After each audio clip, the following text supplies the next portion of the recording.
great to be here. We do many of these conferences, and we like to learn from the attendees as we discussed at dinner last night. So very happy to be here and happy to talk to you. And I won't take too much of your time, but I do just want to talk a little bit around what we're seeing from kind of an industry trend perspective, from a network sense, but also from a security sense, and how those two are beginning to work ever more closely together to enable organizations to stay safe and to deliver this breach defense statement that I make on the screen here. So veterans of this conference will know I never like to turn up without an injury. I'm not wearing a sling today, which is great. I do have some scratches across my nose. That is not because our lively discussion at dinner last night got out of hand. It was some slightly over boisterous playing with my daughter over the weekend. So just to clear that up in case anyone thought I'd been in a scuffle, which I haven't. But first of all, at Cisco, we always like to talk about network transformation, right? Digital transformation, decentralization, and that kind of paradigm shift away from the traditional model of how IT was built, right? So you had a hard perimeter where all your critical infrastructure, your business applications, all your people sat behind that hard edge and did all their work from there. And when they left the office, and that was that. They didn't continue to work or continue to access business systems or applications until the next time they were back in the office and behind that perimeter, which was great for a lot of reasons, right? It was pretty easy to secure, pretty simple and easy to get visibility over what your users were doing, right, when they sat behind that hard perimeter. But as we know, the kind of paradigm has shifted now towards, not for all organizations, and there were some gentlemen I was talking to at dinner last night that still have that hard perimeter and sing the praises of it in a lot of ways, right? But from a business enablement perspective, we've seen the shift to network decentralization, to infrastructure and applications, data, users moving to the cloud, networks transforming, adopting things like SD-WAN or direct-to-internet access in the branch, and a very mobile workforce. Like we've seen stats, and we've put stats up on this screen in days gone by of, now over 50% of the workforce are mobile or do some sort of work in a mobile sense, right? Whether that's just working from home or whether it's working from an airport, on a laptop, on a mobile phone, connecting to those critical business applications. And this is great because it's enabled businesses and employees to become more productive in a lot of ways. But it has created a number of challenges, which I'll come on to shortly. We've also seen on the right-hand side there, particularly as 5G, it will be rolled out. We're seeing an increase in encrypted traffic and challenges around how to secure that, right? And attackers are not sitting kind of idly by. And here's a real kind of simple slide, right? But this is what the data tells us, that obviously the internet is the number one source of attacks that we're seeing. Email is the number one attack vector, and the endpoint is the number one target for attacks. And that endpoint thing, I think, is a part of that transition to remote workforce, because if you're not controlling what's going on that device and what that device is accessing when it's off the network, it significantly increases that chance of compromise. And if that endpoint can then be brought back onto the network, which often they are, as we see, those infections can spread.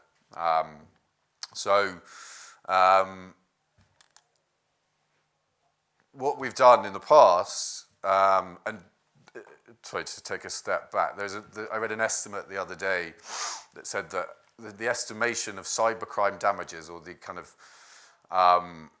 the measurable impact of cybercrime globally on organizations is estimated in 2021 to be $6 trillion, which is quite some business, right? And we know that the attackers,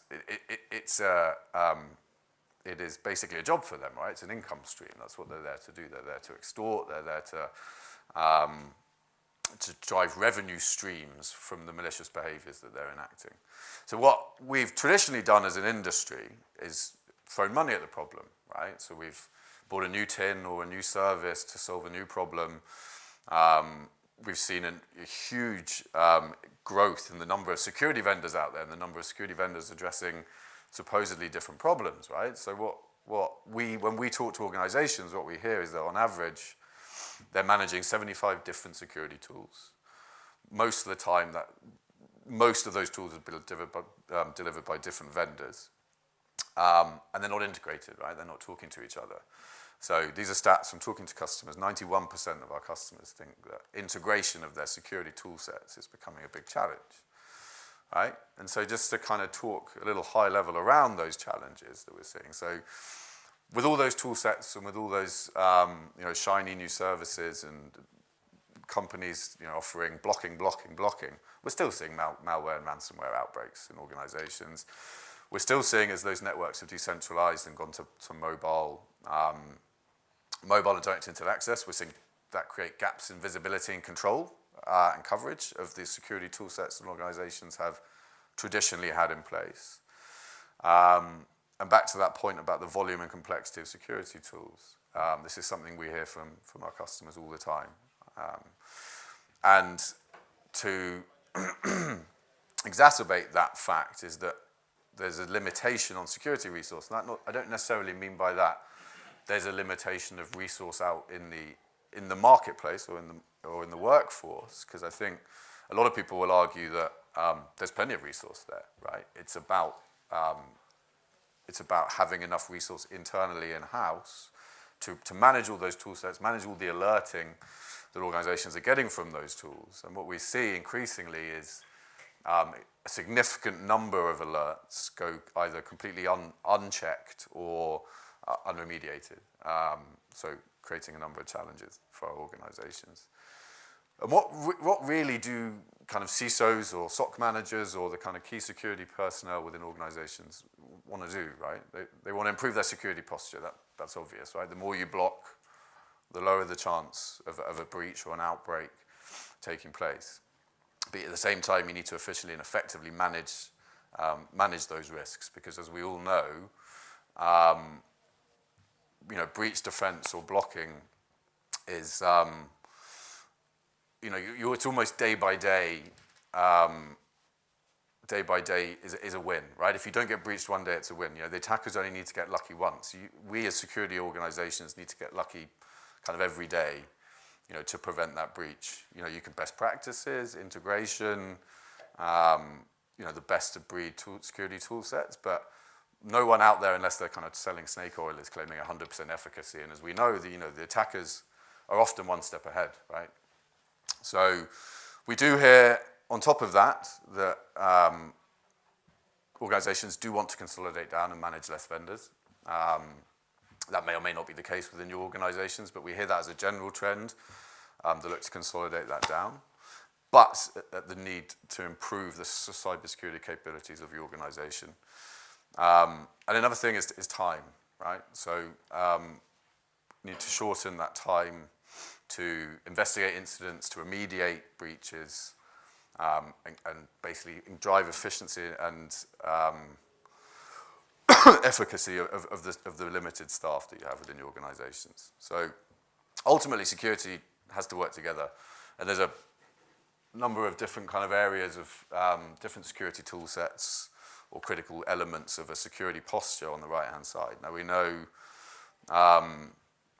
that tool sets go way, way, way beyond that, right? So I think there's something like 300 categorizations now of security tools in the industry. At RSA, which is the biggest security conference in the world last year, I think there were over 650 different vendors at that show, kind of looking to sell their wares, right? So we know there's complexity in the market. We know there's a huge range of tool sets on offer, and it's how do you kind of cut between the chaff and the noise, if you will, to kind of maximize the efficiency of your limited resource, but your limited budget, ultimately.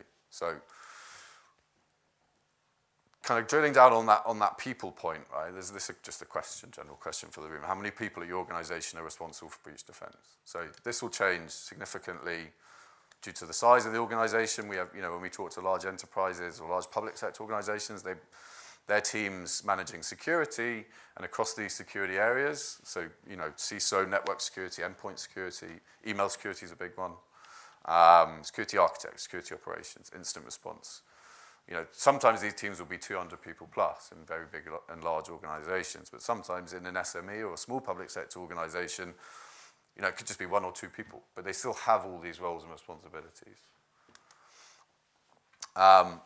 So back to breach defense on the back of some of those challenges and complexities. I think this is a very simplistic definition of a breach. I don't know if anyone disagrees with this. This is what we would call a breach, right? So an attacker gains access to a device or a data on your network. And back to the point I was talking about a little earlier, is that breach defense is an ongoing, never-ending activity that we deliver within our organizations. And it's a minute-by-minute, hour-by-hour finish line. Every minute that goes by, every hour that goes by that we're not breached, that's a win for us, right? But we know that the attackers only need to get lucky once to get through those defenses. So what is breach defense? I mean, the simplistic answer to what is breach defense is blocking, right? You've got all these security tool sets, you've got all these different services that say, we will help you block more. But how do you actually gain control and visibility of breach defense above and beyond blocking, and what does that mean? So another couple of questions for the room. How does your organization stop breach attempts today? And when a critical security event happens, how does your organization react? So to briefly kind of simulate an incident, and this is probably nothing new for you, but it's just a quick bit of slideware which I'm going to go through real quickly. Tuesday morning, 7:43 a.m., you wake up, you're a CISO, you have 9 missed calls and 17 messages from a CEO who says, DNS espionage, do we know about this? Are we good? Have we been impacted by this? How do we answer our CEO with 100% confidence on that question? So you go to your different elements within the organization. You go to your CISO. He or she talks down, goes to the network security, goes to the firewall, goes to the endpoint, goes to the email, goes to security architect. And are these people talking to each other? And are these tool sets within the organization talking to each other? Are they integrated? Can you bring up a challenge or a threat such as DNS espionage and get a integrated and quick answer across all your security platforms and security teams on whether or not this has infected you, or whether or not you know how to remediate this attack? So what do? So we have blocking, and then invariably we go to Google. We go, what's DNS espionage? So we go to Google, we Google DNS espionage, find a blog post. This one just so happens to be a Cisco Talos blog post, and I'll come on to Talos later if people don't know what I mean by that. But so we need to study multiple blog posts. We need to read up a lot of information about what DNS espionage is. There's a lot we need to know. And maybe at the bottom of this blog post, there's some threat intel around DNS espionage. So some threat hashes, some domains, servers, command and control callback servers it might be calling back to. But then we go to our different consoles, right? So we go to our email console, we go to our firewall, we go to our endpoint, we go to our web gateway, anything else we might have within the organization. And all these different consoles are going to have different opinions, right? And again, it comes back to that point. Are these teams able to talk to each other? And is the architecture able to talk to each other at the back end or the front end to actually understand, whether this threat is in the organization, and if it is, whether it's spread, and how we remediate that. And when we talk to organizations about this, this is a common problem in terms of the time to remediate, or the time to give the CISO or the CEO ultimately, or whoever's asking the question, are we good with respect to this threat? How long does that actually take us to get to 100% confidence? And what we're told is that on average it takes 66 days to provide that certainty. I don't know if this resonates in the room or if we think we get there quicker, but this is what we're told in the industry. So if we go back to that breach defense equals blocking, how do we actually add that confidence and certainty around where we are with respect to any given threat? And it's adding a couple of additional elements to that workflow. So we have blocking, right? Blocking is very, very important. Blocking is the first line of defense of any threat getting into the organization. But what we hear is that due to the limitations in time and resource, organizations say, give my team some time back. Time is critical. Help us work together faster. Expertise, right? Team members within security organizations can't be experts on every threat and every tool set. So how do you give us answers kind of at our fingertips that correlate across our security stack or across our network? And evidence, right? So what we hear a lot of the time is, how certain are you that we've remediated this threat? And it's like, well, at this point in time, maybe I'm 50% certain. It's how do we get to 100% confidence? And I think there's a number of areas of what I kind of put here as industry musts that kind of Cisco look at as areas we need to focus on in order to help our customers have that certainty, get that time back, maximize the efficiency of their teams and their tools, right? And number one is consolidation and integration of those tool sets, right? So I talked about this a little bit earlier, but we hear regularly from organizations, and maybe it's a little bit aspirational, but we hear from organizations that they want to reduce that 75, 80, some of the very large, very mature organizations that we work with, global banks being an example, might have 200 plus security vendors, just security vendors that they're managing in their network. So it's how do we consolidate that down? And we know there's at least an aspirational view that we want to consolidate that down into. We hear 10, right? Like we're not as Cisco standing up here and saying, just go Cisco, right? End-to-end architecture, you're going to be okay. Defense in depth is important, but there's a saturation point where, if you look at a graph, and we talked about this last night, if you look at a graph where you put spend against risk, at first, as you increase spend, risk is going down, but at a certain point you can add a third line to that graph, which is complexity. And so when the complexity, or when the spend and the different tool sets hits a certain point, complexity comes in and then begins to increase that risk again. So it's kind of a double dip graph, if you will. Blocking and efficacy is important, right? You need to have tool sets that are identifying and blocking threats on the internet and not allowing your users to reach those, to reach those, whether it's a domain that they're calling out to, whether it's an email, whether it's a file on an email, whether it's a phishing link, et cetera, et cetera. You need to have the right efficacy that's blocking your users as far as possible in coming into contact and beginning to become infected with those threats, right? Because we all know, and again, the discussion point at dinner last night, that you can have all the best tool sets in the world, but we know that the human element will always be there, right? And education of our people is very, very important from a security perspective as well. Automation also being key about how you take those, hopefully consolidated and integrated security tools that you have and security teams that you have, give them the best blocking and efficacy through those tools. But then how do you automate action and remediation off the back of those tools? So another kind of key pillar of what we're looking to do in the industry. And the fourth one is collaboration. And it's something I'm really keen to talk to you guys about, and I'm going to flick forward on a slide because some people may be aware of the Cyber Threat Alliance. Some people may not. But it is a kind of not-for-profit organization that was set up a few years ago. Cisco were actually a founding member of this organization. And I think it got born out of this acceptance that, so you can see the different vendors named at the bottom. So we're vendors. Ultimately, what we want is revenue. And, we're competing with each other. But there was an acceptance that, the other vendors are not the enemy. The enemy are the people that are out there trying to breach us, trying to breach our customers, trying to extort, people from the large organizations down to the individuals at home, right?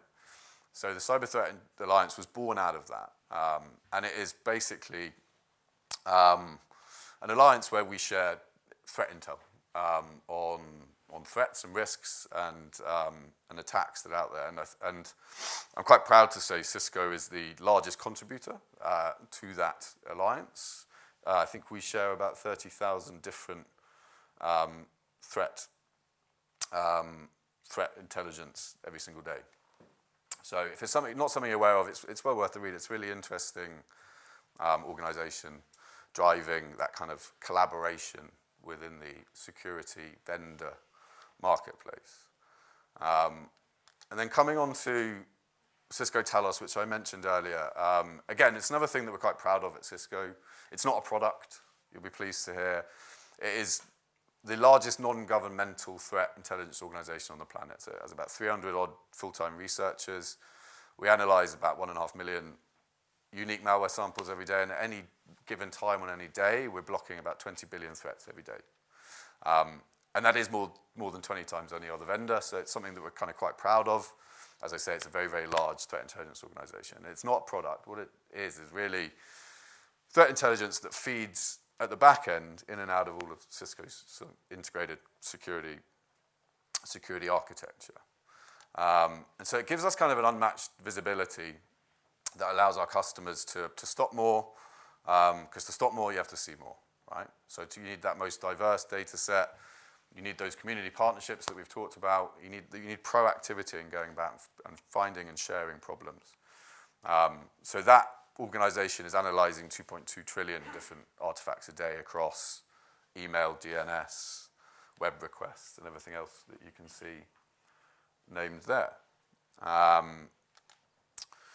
And that intelligence has to be actionable, is the next point, right? So that intelligence is feeding into Cisco's security architecture. As most people are probably aware, Cisco has spent quite a lot of time and quite a lot of money trying to establish itself as a security vendor in the marketplace. I think historically we've been looked at as a very good networking, collaboration, telephony vendor, but we have built this through quite significant investment, both in acquisition but also in engineering and development at the back end.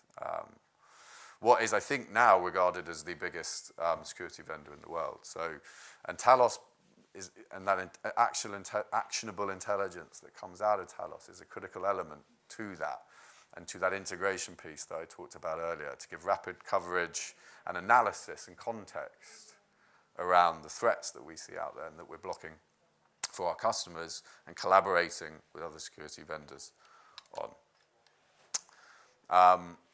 And how do we, coming back to the point of how we give customers evidence, time, and expertise, and this is the last thing I'm going to talk about from a Cisco perspective, but a few years ago, we looked at our integrated security architecture, which at the back end was fully integrated, had Talos feeding in and out of it, and was providing excellent efficacy and blocking for our customers. But there was no front-end integration, and what we were hearing from customers was we need a single pane of glass where we can investigate, remediate, and automate that remediation from the threats that we are seeing. And so we built something called Cisco Threat Response. And if there will be people out on our stand later kind of demoing how, through that DNS espionage threat kind of attack that I talked through earlier, demo how actually Cisco Threat Response can really help you in kind of unifying, detecting, remediating, and enforcing in a much quicker, much more integrated fashion. But fundamentally, Cisco Threat Response is free.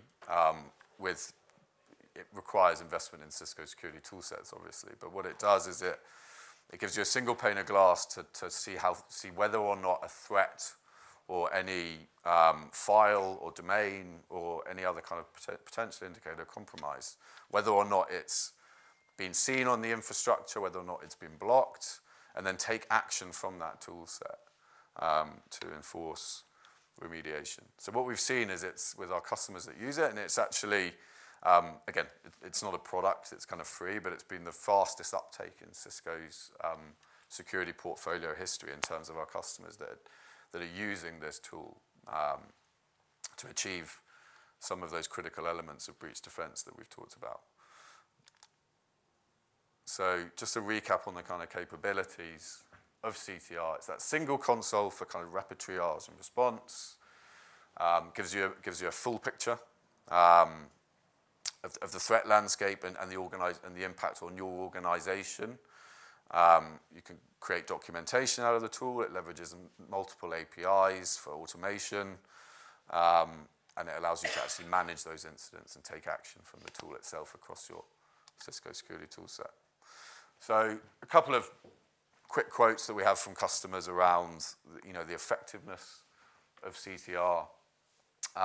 Some of those things I've just talked about how, you can push actionable intelligence out enterprise-wide in seconds and increase remediation time and investigation time.